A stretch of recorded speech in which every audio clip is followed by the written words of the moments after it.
Hey there, it is Carrie from New Leader University, and we are back today with another quick lesson in skills for all of you aspiring, newly minted, or even currently struggling leaders out there.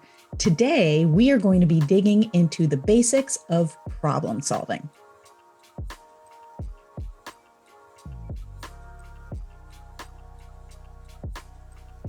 So problem solving is one of the most important skills out there for leaders today across every single industry.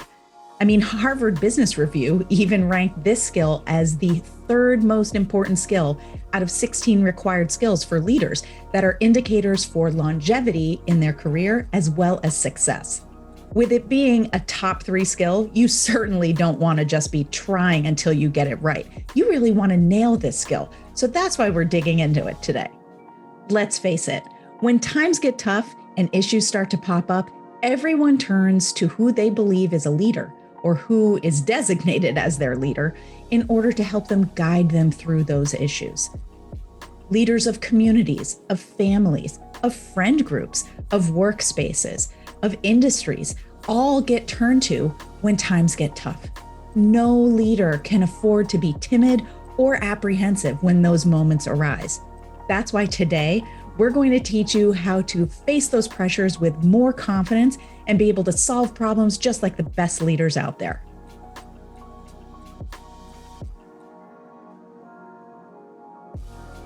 Problem solving is a critical step in the decision-making process, something every single leader deals with every single day. And if you struggle with solving problems, chances are you're not making the best decisions to get out of the problem quickest. No one, not an employee base, an individual, or an entire organization, is looking for a leader who is indecisive and fails to act. The inability to act quickly because you do not know how to approach solving the problem is one thing we are going to eliminate today. Being poor at problem solving has big risks to a leader. Risks like prolonging the problem that's at hand, or eroding your employees' trust in you, even derailing your potential career aspirations.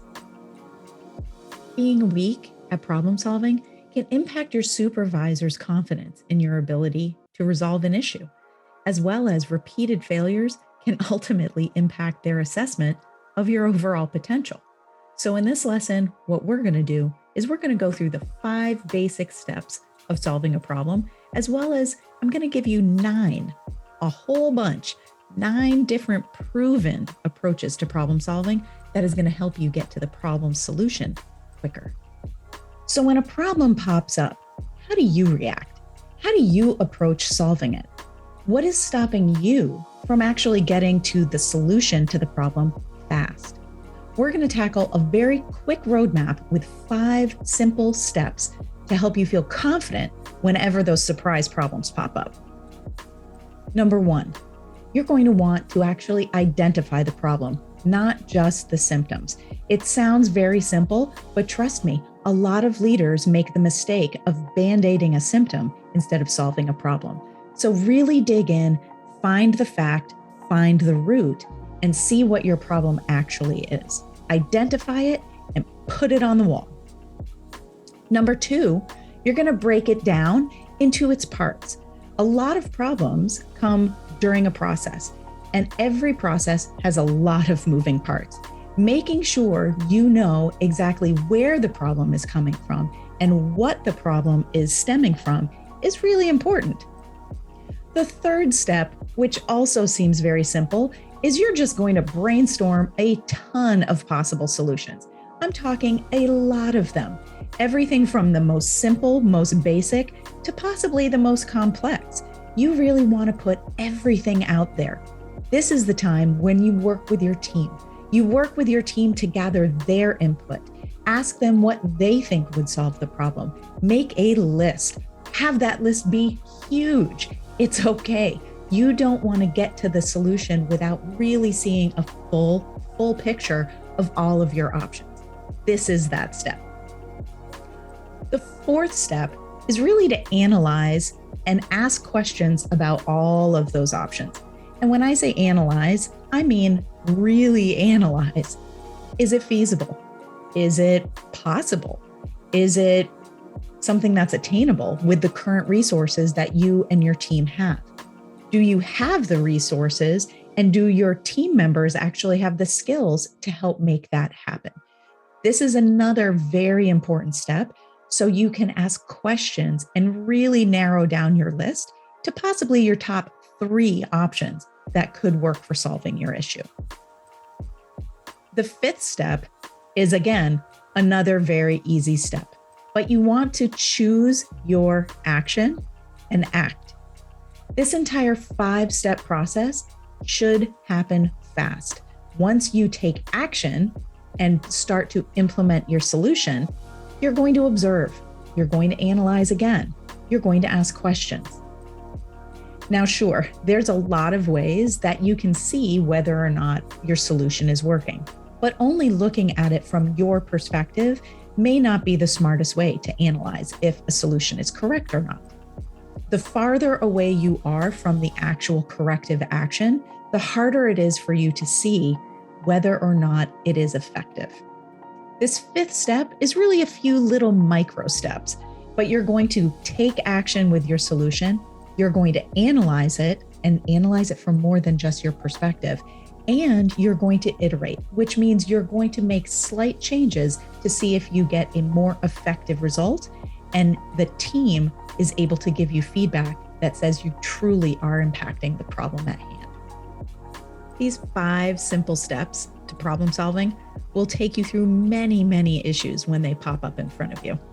If this video is giving you some value and helping you feel a little more confident when tackling those unknowns that pop up, why don't you go ahead and give that like button a little tap? It goes a long way to help the channel and helps us continue to make content to make you be more successful and more satisfied in your role as a leader. But back to the lesson. Sometimes your approach to solving the problem needs to be adjusted. You can't do the same thing all the time and expect to win. Using the simple 5 steps the same way every time can often accidentally steer you away from a solution and towards an easy solution that might only temporarily solve the problem. Here are 9 different proven approaches to problem solving for you to pack away into your leadership toolkit. When in doubt, or when you're struggling to solve a problem at its core and not just at the surface level, dip into one of these 9 approaches for a new perspective and potentially newfound clarity. Number 1, try a solution that worked for a similar type of a problem in the past. Number 2, openly brainstorm with a wider network of team members. Sometimes talking with those closest to the problem blindsides you to other potential solutions. Take a step back and see if you can get a fresh perspective and gather some more options. Number 3, work backwards from the desired outcome of the solution to see all the steps that might be needed in order to achieve that solution. Work back to your present starting point. It sounds complicated, but actually it is very, very rewarding.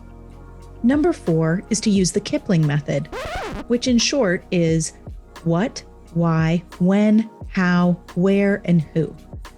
Identify what the problem is, why it is important, when it happened or when does it need to be resolved by, how did it happen, where is it happening, and who does it affect or who might need to be involved in order to solve it. Number 5, visualizing the solution or mapping it out. This is particularly good when you are trying to identify where in a process the breakdown is occurring, whether physically or in a multi-team process. A quick example would be pour time from online order into customer's hand.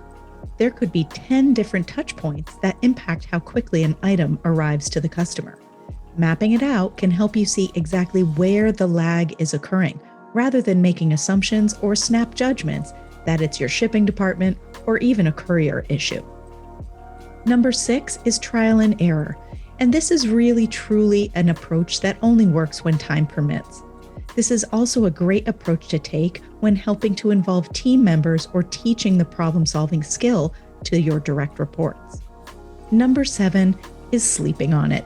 It sounds simple, and yes, this is not a solution for the most immediate of our problems, but when you can give yourself some space, to reset yourself from reaction mode into resolution mode, the sense of clarity and your solutions can be much, much more effective.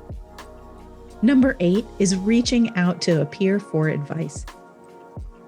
Number 9 is using the Pareto principle. And it may sound complicated, but basically, this is called the 80% 20% rule, which will help you narrow down your focus by understanding where the problem truly may be stemming from.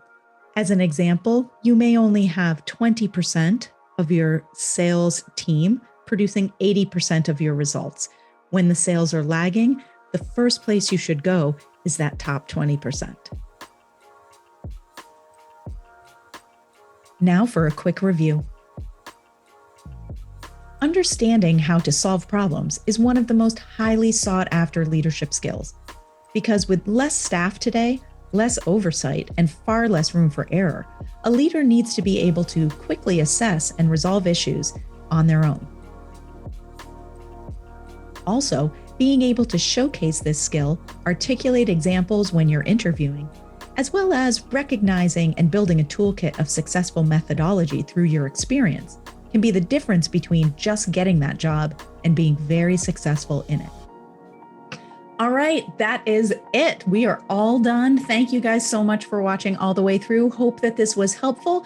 Just give us a quick tap of that like button and give us a subscribe, because honestly, we do these lessons every single week. They're short, sweet, to the point, and intended to make you better, more successful, and more satisfied as a leader out there. Remember, while no one can truly master and become a master at solving every single problem that's thrown at them, you can become more effective through practice, iteration, and having the courage to step into that issue. Trust me when I say it will make you a much more satisfied leader, a much more effective leader, a much more trusted leader for your team, as well as a much more marketable candidate if you're out there looking for a new leadership position or looking to change industries. Have a great day and see you again soon from NLU.